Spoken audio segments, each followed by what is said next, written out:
MTV. I was the chief digital officer at Discovery, so sort of seen disruption on both sides. Actually, quick show of hands. Darpan Studios, any viewers, listeners, show of hands. Okay, all right. Now, like, subscribe, follow, right? All of the above, but truly staggering numbers. And Sean, I also love the focus on kindness and compassion. The world needs more of it, and it's really wonderful to see how Darpan is leading the way. Yeah, I mean, he built the business because he wanted to give back, and so the whole business is built around compassion and altruism on a global basis. It's really great from a mission perspective. In terms of what I think in the larger media space, things to focus on, I would say the first is, obviously I believe it because I'm in a creator-driven company, is that the creator economy, whatever word you want to give it, is going to continue to evolve and explode, and we're seeing a world where you're having creators who control essentially mini media empires that are scaling, and you have the traditional business over on the other side, and kind of everything else a little bit dead. I think the second thing we're going to see a lot is that the continuing fragmentation of audience is going to still cause further and further challenges for the advertisers to find the ROI. How do you find, in a multi-touch attribution world, how do you be successful? And I think the third thing we're going to continue to see is because of all that fragmentation, the traditional media, as you see in the news, is going to continue to consolidate. So you're going to have, just like most mature industries, a few very large companies that control most of the traditional channels. All right, and there's no AI in there? We use AI a lot, but do you want me to answer that now? We can go back again, but yes, I'm just curious how many times that's going to come up. But Hey everybody, I'm Will Pearson. I run the podcast division at iHeartMedia. Came to iHeart by way of a couple of startups, so this is actually my first experience working in a much, much larger company, but I started a couple of years ago called Mental Floss, ran the magazine and the digital part of Mental Floss for a long time. Always built on the idea of curiosity, which sort of fed well into my first job in the podcast world at Stuff Media, or more publicly known as How Stuff Works. Started some of the early podcasts there. How Stuff Works did things like Stuff You Should Know, Stuff You Missed in History Class, Tech Stuff. Thankfully, they got the idea you didn't have to put the word stuff in every podcast name, but grew really the largest independent podcast company out there, and then was acquired in 2018 by iHeartMedia, which was obviously the largest radio company in the country, and really was looking to get into the podcast space in a much larger way. So it's been a lot of fun for us to get to sort of grow this podcast piece of the company on the back of 850 to 900 radio stations around the country. And I think my favorite part of the job is that we really do get to think about every single audience that's out there, every single category that's out there. So one day maybe we're in meetings focused on what we're doing in sports, and the next day on business, and the next day on true crime, and then health and wellness, and get to think about every topic under the sun. It's a lot of fun. I think in terms of the challenge that the podcast industry is looking at as we look into next year is how do we continue to create podcasts for underrepresented and underserved audiences that are out there. And the podcast division, the podcast industry has done a really good job of this, I think, in the last few years. Our friends over at Sirius and iHeart and others around the industry have really focused on this. We focused on it in a few ways. A few years ago, with the help of Charlemagne the God, we started a podcast network called the Black Effect Podcast Network. Quickly became the largest podcast network dedicated to Black voices. We followed that with a network called My Cultura, then a network called Outspoken, focused on LGBTQ voices, and then just this past year started a new network, iHeart Women's Sports, focused on the incredible growth and interest in women's sports, and yet there was pretty significant underrepresentation in terms of content in that space. So I think as we look into this next year, it's continuing to look at those audiences that aren't being served and those listeners that aren't being served, but also those voices looking to break into the space. So we also see that as an opportunity, but excited for what the year has ahead. that's wonderful. I think if there was another title for this panel session, it would have been how this audience and this panelists are changing the world and changing the world for good in the world of media, advertising, podcasting, and you'll see that theme continuing. AJ. Well, Will is definitely changing the world, one podcast about stuff at a time. I'm AJ Leone, podcast agent over at UTA, focusing on the creators group. It's great to meet everyone. I actually got my start at UTA, been there for now 9 years, rolling around the mailroom cart at the very beginning, and now a talent agent. So iconic, that's how it goes. Yeah, I mean, I think in terms of like the big sort of challenges to come, especially in the podcast space, but also just generally speaking, our approach in the creators group at UTA is really focused around representing digital creators, esports, podcast creators, things like that, and how to help leverage their audience beyond just their podcast. So continue to help them build out on premium, build out around a tour, maybe start a consumer product, things like that, and using sort of technology that we have access to at UTA to help inform those decisions. I think a big part about what we're specifically seeing in the podcast space, and I'm sure we'll discuss on this panel today, is really video. And a lot of our podcast clients are looking at our creators clients who are primarily digital and saying, okay, well, what they're doing on YouTube could make sense for me. I mean, I'm sure we can all remember listening to Serial. There's no video component of that podcast, or S-Town. And, it's such a visceral experience to listen to a podcast. And it's a very different experience to watch a podcast. And it's a different experience to monetize a podcast that's on YouTube. And so ultimately it comes down to using, relationships with various buyers and also thinking holistically about that client, where they're at in their career, whether it makes sense to help them launch a YouTube channel version of their podcast, and work, with our partners in helping to monetize those shows. Awesome. And AJ, you also specialize and have a focus on comedy. I think along with wisdom and kindness, we need more comedy in the world. Tell us a little bit about that and how that manifests. Well, I mean, it really manifested because I started the agency before there was a podcast group. So, podcast industry has been around for a while, but at the agency level, it was relatively nascent. And so I wanted to work with comedians. I happen to love comedy. I love going to the Comedy Store in LA. I love seeing comedy, finding people who are coming up, and helping them launch their shows was an important part to me in, continuing my career at UTA. So, a big part of what we've done at UTA is work with traditional clients who maybe are very famous for their comedy and helping them launch podcasts, but also working with clients who maybe aren't famous yet but have a really promising career and helping them sort of think about what their podcast strategy can be from day one. So actually, speaking of iHeart, a big part of what we did was with Will Ferrell and iHeart and launched the Big Money Players Podcast Network, Big Money Players Podcast Network, pause for the laughter.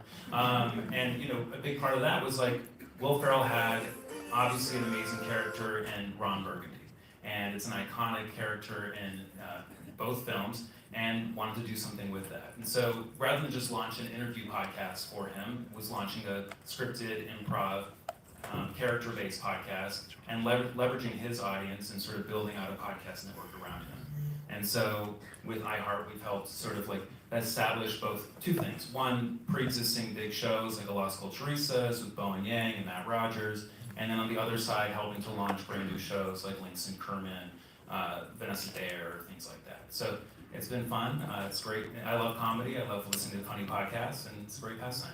Awesome. And AJ, as I mentioned before, I'm publicly manifesting being on the cherish show with who you also work with. So there you go. Kelly. Hi, I'm Kelly Hurley, VP Global Head of Revenue Partnerships at SiriusXM. My career has always been in the audio space. I actually started at Clear Channel, which is now iHeart, as a sales assistant. Pushed the mail cart as well.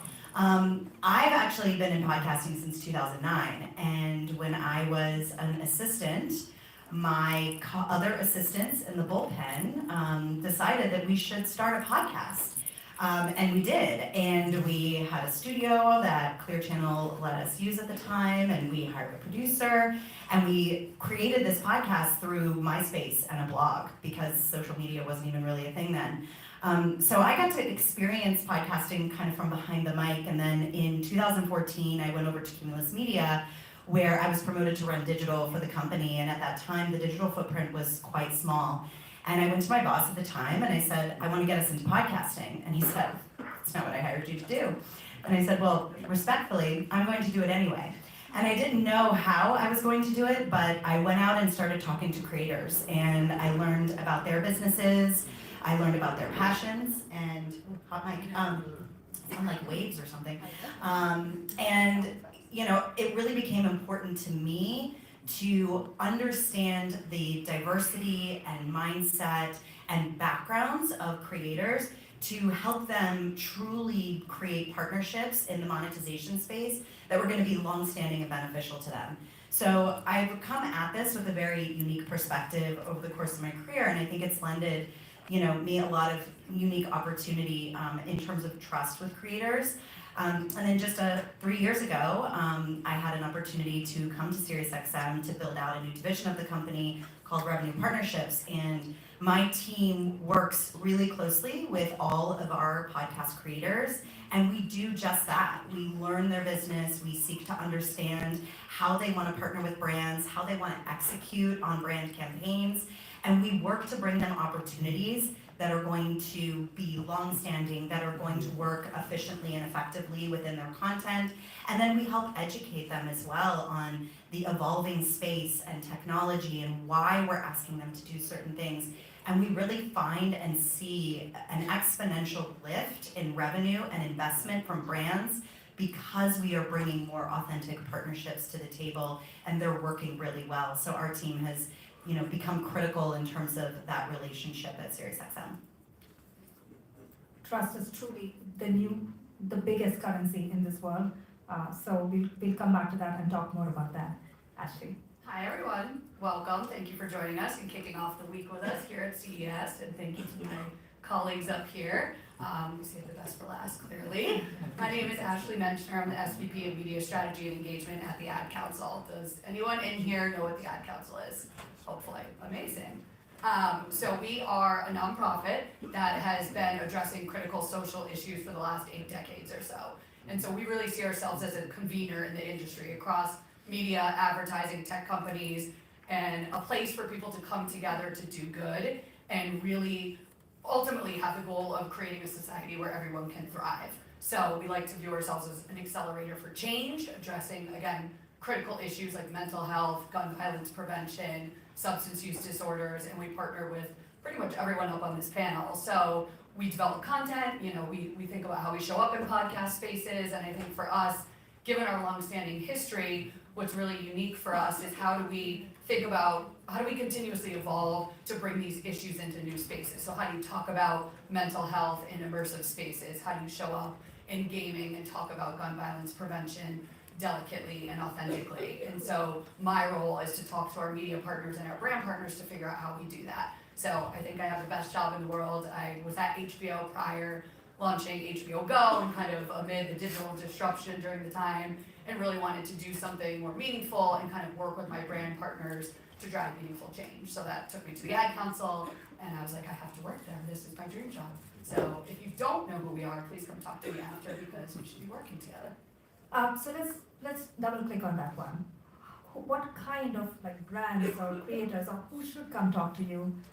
Is there a size, a scale? How Yeah. should they come and try? I mean, anyone and everyone, obviously, because our board is made up of, again, partners across the full advertising ecosystem. So we work with brands to kind of double tap into how we show up with them in their paid media spaces and kind of what are those social issues that they care about and how can we partner together. Media partners, we work with basically anyone and everyone that has an ad model. So we work on a donated media model where people come to us and we figure out how do we show up authentically in your platform, whether that's, again, within, programming, is it just, within your kind of ad ecosystem, or is it developing bespoke creative together? We also work with creators, a ton of creators through our Creators for Good program, because we know that driving meaningful change, sometimes the messenger is just as important as the message, and so we have to really tap into those folks to bring authentic kind of comms to our audiences that we are trying to reach. So really, anyone, we would love to talk to you. Two quick follow-ups. One, what is the size of that donated ad media? And also, how do you decide which issues you focus on? There's an endless stream of issues. Good question. So my team secures over $1 billion in donated media annually. So that would put us within the top 50 paying advertisers in the US. So a lot of people don't know that, and that is because of our generous board. Again, we have 150 board members across the industry, and that's, the Googles, Metas, Amazons of the world who work with us to donate media and create partnerships up front. And the second question, how do we decide what issues to take on? We have an advisory committee that is leaders across sectors, across healthcare, government, education, that talk to us about what are the issues that are affecting the country. And again, we're US based, so we tackle the issues facing, here, we're not a global company. What are the issues that are most pressing to audiences? So right now, our 4 key pillars are mental health, gun violence prevention, substance use disorders, and the overdose crisis, and hate and bias. And again, I hope you guys would all agree that those are the most pressing issues that people are talking about. So our advisory committee, our board will bring us issues that they think we should tackle. But we have a long-standing history of tackling, these critical issues. And for the past 80 years, hopefully some of you know Smokey Bear. I mean, he's been in our docket for 80 years, so we just turned 80. So some issues stay with us for a very, very long time, and some we feel like we've made an impact in 5 years and we move on to the next issue, so. Wonderful, thank you. So Sean, let's circle right back to you. As you open, you spoke about the convergence and just the revolution that's happening in media, where traditional and digital media, the lines are almost invisible. How do you think about that, and how do you think about content distribution strategies and So it's interesting, DAR, because it's a relatively young company, is only 6 years old. It was born in a complete social environment. It's a social first company. So we've never had a moment where the company existed in any of the constructs of old school radio, which had sort of a monopoly in a certain sense. So we think about content sort of irrespective of its distribution entity, because the best way to sort of think about it, if you think about it from a sense of scale, DAR has hundreds of channels, right? Just this one studio. His main channel, just its library alone, would be the largest television show in the United States every single night. So the scales of these creators, the scales of television networks just by themselves. And so, and what's interesting is the way he has sort of scaled his company and thinks about it across these different platforms is he makes a piece of content with intentionality towards primary platform, with always a notion of how it's going to be used in every other distribution mechanism. So an example of that would be, we might make something for that main YouTube channel, then it's recut for the main Facebook channel, then a new version of that will be chapterized and put on our TikTok version, then that'll be recut into yet another version that goes over to another channel. And so each piece of content, it's tough from a financial perspective when I try to look at the profitability of something, I don't know where to look because it's distributed so broadly. And so that's one of the advantages to having been born in that genre. He doesn't have any constraints to where the content is going to be done. And he has direct audience feedback, which makes it pretty interesting. The contrary challenge to that is that when you exist in monetization on so many different platforms, the traditional ad mechanisms are not constructed to deal with that, right? So if people like this who are building an entire infrastructure to deal with this problem, right? That they're doing over, because someone like DAR, if you sat down with the CMO, they're like, all I want is premium content, check. All I want is to be diverse, check. All I want it to be completely safe, check. I want it to have a huge reach, check. I was like, and by the way, I have two other things you probably can't get. It's owned by a multicultural couple. And the last one I have for you is that I'm the only scripted entity in the world that can do real-time scripted. You want to get integrated into a Shonda Rhimes television show? You've got to talk to her 18 months ahead of time. You want to get into ours? I need 3 weeks, right? So CMOs go crazy. But then when you talk to an agency, they're like, well, you have to talk to the broadcast team. Then you have to talk to the influencer team. Then you have to talk to the digital team. All of a sudden, all that opportunity for the marketers start to fall apart because there's not a mechanism on the buy side of the value chain to actually deal with that opportunity. That's the scale problem on the monetization side. Can you share what's the cost range for some of these shows given the production? What's interesting is our business operates at 1/100th the cost per minute of broadcast television, and yet it gets better ratings. Okay. Favorite shows or top shows there? Top show is a digital, top show in linear. What were we talking about? You pick. Well, I'm a digital kid, and I also have 4 teenagers in my house, so nothing in my house isn't going through TikTok or YouTube. So probably my favorite stuff right now, if you looked at my TikTok or my Instagram feed, would be strangely woodworking or backyard smoking. Not meat. Backyard enthusiast. Meat. So that's those are kind of, one is a hobby I do, one is one I aspire to. I'll let you figure out which one's which. In terms of, it's funny, in linear television, as someone who's used to do a lot of linear television, I only really watch sports, like most people, college football. And with my kids, we still are huge Survivor fans. That's the big show in our house. Outside of that, it's just like everybody else's house. It's completely fragmented. You'll sit in our house and we'll have family movie night, and then there'll be 5 iPads sitting there, and everyone's watching 6 things. Isn't that crazy? Yeah. But I want to go to you and touch upon, AJ spoke about like podcast and video, right?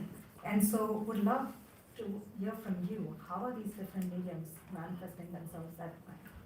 Yeah, I think one of the challenges right now is the way we're talking about video and podcasting. You see the headlines that are trying to capture everything in one statement, where it's saying that X% of podcast consumption is happening via video these days. And I think it leads to really sort of a misleading assumption that every podcast should be available by video, instead of saying which shows make sense for which forms of distribution. There's some talent and some content that should be distributed audio only, some that really work incredibly well on video, some that work very well in bite sizes to be distributed on social media, some that have the good fortune of making sense in all of those.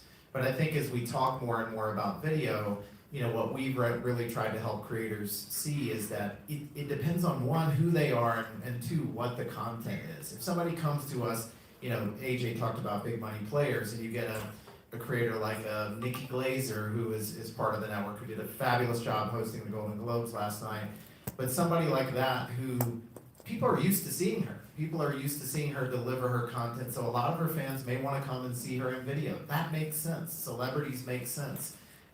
People that people are used to seeing in that sort of platform, it makes a lot of sense. Other shows, you mentioned a Serial or you mentioned an S-Town, a story like that then becomes told in video, that's not a podcast, that's a document. It's an entirely different thing when you're trying to turn that into a video offering.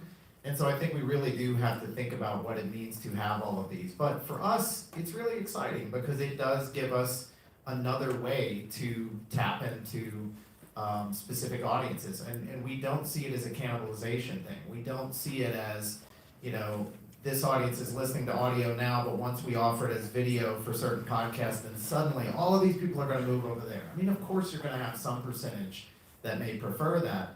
Instead, what we see is it's incremental. You're seeing new audiences come in. We were talking about DAR and audiences there are younger audiences that are consuming so much through social media and through video. It's opening up new doors to be able to say, we've got certain creators that are distributing through social and through video, and gives us new access to these audiences. But I'd say for us right now, we have about 800 podcasts that we distribute out into the world, not counting our local radio podcast. And of those, though, we only see about 10% of those being a real fit for video production and distribution. So that's sort of how we're thinking about this. I'm going to ask 2 more questions, and we will have time for audience questions too. So start thinking about what question you have, what burning question you have for the panelists.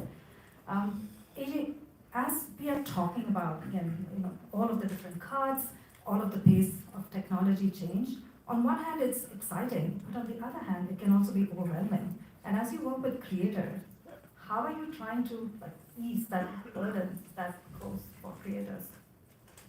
I think, UTA a couple years ago, or a year ago actually, integrated 3 different groups at UTA, which is audio, which is MySpace, digital, and esports. And I think a lot of what we saw when those 3 groups existed as 3 separate entities was that there was some similarities between how we represent talent. Ultimately, we represent Alex Cooper, sure, and she's a podcaster, but she's also someone that leverages a lot of different mediums across a lot of different channels. And it's sort of no different than how we might represent Akai Sanat, who is a Twitch streamer, doesn't have a podcast, but has an enormous following and a very influential following. Or Emma Chamberlain, who is primarily a YouTuber, but also is in fashion and has a massive podcast. So by integrating those 3 groups, that really helped offset some of the concern that you might have with trying to sort of advise a client on how they should navigate the next year around AI, around video and podcasting, and over the next several years as they might want to try to launch a new product, go on tour, launch a premium fan-supported platform, Patreon. And so a lot of what we do is try to spend some time with the client on like, hey, what's your plan? You know, we meet with them a lot, we talk with them a lot, there's group texts. It's thinking about what do you want to do, but also what are some things that you can potentially focus on as a piece of talent and what you should be prioritizing. Not everyone should do video, but plenty of people should, and you should think about what your video strategy is if that's something you want to do. Not everyone wants to launch a new product, but if you do, we have tools at the agency to help navigate those opportunities. And so I think, you know, a big thing that we do is work with technology internally through a division that's called UTIQ that really focuses on using audience survey data, first-party data, and analysis on like, hey, what does your audience want? Do you want to do that? All good if you don't, but we're here to sort of give you those sort of insights into the areas that you might want to focus on. There may be an area that a client wants to focus on in the new year, and they might say, hey, I want to launch a cookbook in Q4. Okay, well, the publishing cycle is about 1.5 to 2 years. Let's think about what you can be doing now to get yourself ready for that in the future. And if we look at through UTIQ, their audience survey or their audience analysis through their social media platforms, we might find out that their audience doesn't over-index in cookbooks, right? What can we do to help that client sort of get there if that's where they want to go?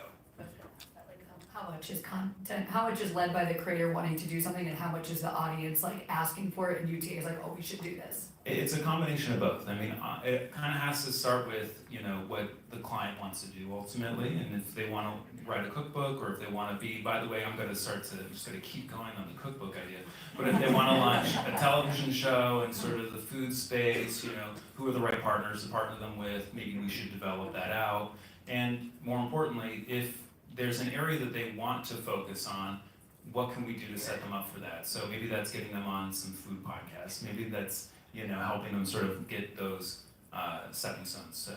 What kind of cookbook would it be? What kind of cuisine would it be? Maybe we can get a show of hands here. What kind of cookbook would it be? Yeah. I don't know. I would suggest something around the podcast space. Maybe each recipe is sort of one that sort of pairs well with the podcast that you can listen to. Definitely. Mhm. Do we want to pause for questions on cookbooks? Is that what? Exactly, that was the tee up for the cookbook question. Can I ask one question and then we'll open up to the audience? You from SiriusXM own a very unique space in that you also own the in-car experience. And then you have the phenomena of the distracted driver, right? And so how does all of that come together, and how do you think about like a safe, optimized experience that also goes across all of your different properties? Yeah, I mean, I think at SiriusXM, we have multiple distribution channels, and so we are always looking through the lens of multi-channel and then expanding even beyond that. The in-car experience is a critical component of the growth of our organization and creating a seamless experience for discoverability and entertainment, and ensuring that when you're in the car and you're experiencing the content, that you can also leave the car and take it with you. And so the content is following you throughout your day, and I think that's what makes audio so special, is that we can do so many other things while we're listening. We can be driving, we can be cooking from our cookbook, we can be working out, we can be spending time with our family. And, you know, I know you watch TV with a lot of screens on screens on screens, but, you know, I think that's what's unique about audio too, is maybe it takes us away from the screen a little bit, right? But then we talk about video, and video is a critical, important part of the multi-channel experience as well. And, you know, to your point, Will, not every podcast should be on video. And, you know, we work with Ashley Flowers, and she is a pure podcaster. She was not a celebrity before coming into the space. She's in the true crime genre, and she has been pure audio since day one. But part of my job and my role working closely with the creators is that education piece, and starting to have that conversation about video with her, as I'm sure UTA is as well. And she is starting to dip her toe into video and really trying to understand how her audience reacts to that, what the demand looks like, what the experience is like, and she wants to do it in the right way. And I think that's what the conversation is that we're both having, kind of from, you know, your end more on, you know, the talent-driven side, and my end is, well, how are we gonna monetize it, right? And how are we gonna create a whole new channel for you and, you know, create a new line of business? And so my team works closely with Ashley to create that forecast and that projection and really get into the weeds with her about what the monetization of this new channel could look like. So, you know, I'm very excited about multi-channel. I'm also very excited about, you know, continuing to evolve the in-car component. We are launching this year at SiriusXM a new ad-supported tier on the SiriusXM side. So there's going to be more opportunities for our creators to expand their content into all the distribution channels that we currently represent, which is very exciting. Wonderful. All right, questions? Okay, we have a question at the back. Oh, no. Yes? Yes. Okay. I know there was a lot that the ad council said about making change in communities. As creative power is a very influential and dominant influence in communities that struggle with direction and very much example. How are these markets and channels aiming to make complete difference or giving these communities direction and the right peace of mind with these creative influences happening? So making sure I understand the question, so how are we working with creative platforms to ensure that they're making a difference in educating communities? Yes. I understand that the ad council is doing that, but I was wondering how like other channels such as podcasts, radios, All right, so ad council sets a bar on making a difference. You all should work with the ad council, that's how you do it, which actually pretty much everyone up here has in some capacity, And so. you're not gonna name who's not, because it's still gonna be, yes, but No, yes, yeah, so, yeah. how I do mean, you from our perspective, and then you guys jump in, how I think it is finding ways that are authentic to your platforms and your audiences, so whatever the communities that you touch are struggling with, or whatever they're, you know, there's a need there in terms of helping them, you know, get access to resources around mental health, or helping to reduce the stigma in, you know, Hispanic and Black communities around mental health. How do you partner with a organization like an ad council or another nonprofit to create content using voices that are, you know, some of your creators or some of your that will resonate with those audiences? So they're gonna believe those messages if it's coming from Ashley Flowers, right? So find out what it is that is important to her and what the communities that she's reaching are struggling with, and how do you pair that up, and it's a match made in heaven. We work with Edison Research, and we do a study every year with them, which is showing consistently that more diverse voices are coming into the podcast space. And the responsibility is really with us in terms of ensuring two things. One, that those creators are given space and a platform to be able to share their authentic voice. And two, that we are bringing brands along for that journey as well. And it's really important, because there's a lot of conversation around brand safety, that brands understand that they need to be in these conversations, and that these conversations that might be raw or unfiltered or really press up against, you know, the dialogue around pop culture and politics are important conversations to be a part of. And we can help brands understand that culture is brand safe, right? And if you want to be a part of this culture and within this dialogue and this conversation, that it is safe to be here, because these listeners trust the voice that they are listening to, and they want to be there. And so it's a responsibility for everybody on this stage, I believe, to amplify the voices and create more community and ensure brands are along for the ride. Anyone else feels that they wanna try? Yeah, I think the example that you gave of mental health is a great one. When it was interesting coming out of the pandemic, we saw a lot of listener preferences change and what people were looking for in podcasts.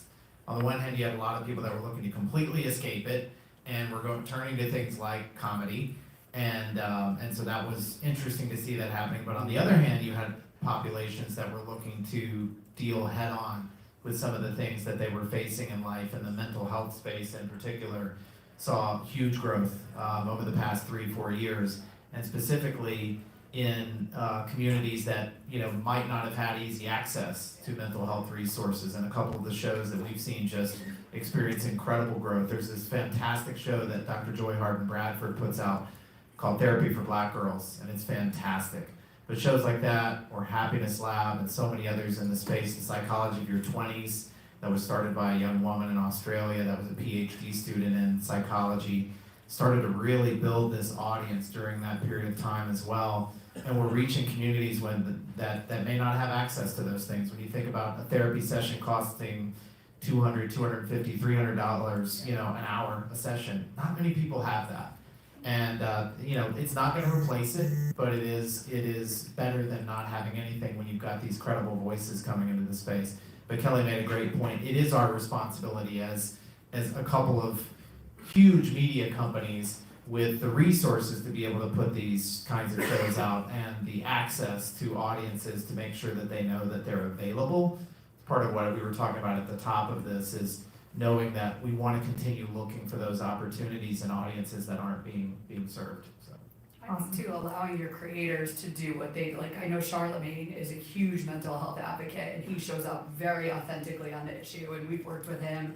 But I think allowing him the space to do it in a way that feels natural to him, not like forcing him to be like, hey, you have to read these 10 scripted lines about our ad council campaign. It's like, here's what we're trying to accomplish. However you want to do that is great, but do it in a way that feels like Charlemagne. Awesome, but they're going to take the last question in a quick rapid fire. What percentage of your time are you spending thinking about AI? What percentage? We're just in a quick rapid fire. 20%. Okay? Probably 6.7%. I thought it was going to be 6.713. Yes. I was about to say, let me open ChatGPT to come up with an answer. I'd say maybe 10%. Okay. Yeah, I would say I'm in like the 5 to 10% range. I think that there's an exciting component to AI to take a little bit of burden off of creators, which, I think is interesting in the ad space. So that's an area that we're looking at. Okay. Yeah, I think for us, it's on our mind 100% of the time, and everything that we do, all of us, but we have someone within the media team, I don't know if she's here, that's spending probably about, 100% of her time, but 25% of maybe the overall media strategy team is focused on how to show up in those spaces. Okay. And real creators, real versus AI creators, any views? I was actually just about to jump in and say, I think all of us up here represent what will be a very real opportunity going forward, and that is companies that are working with real creators. When you are in a world where so much content is going to be created by AI, I think it makes legitimate and true human creators that much more valuable.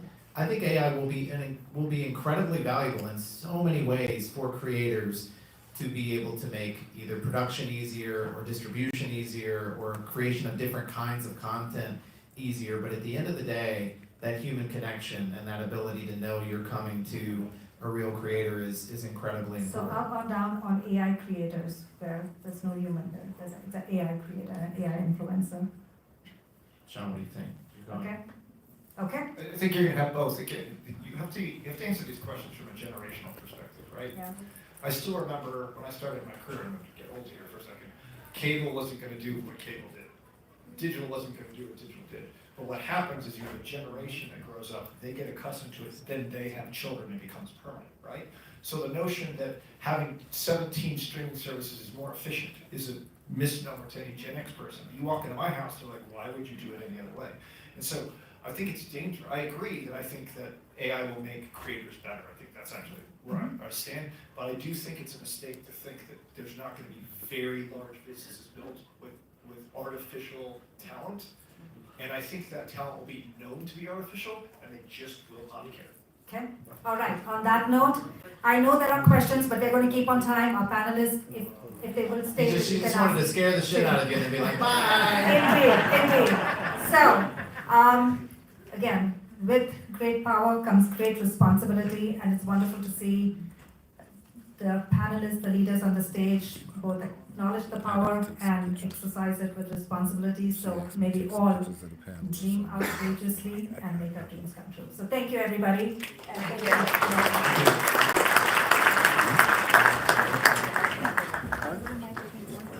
We hope you enjoyed today's session and thank you for attending. Feedback can be submitted using the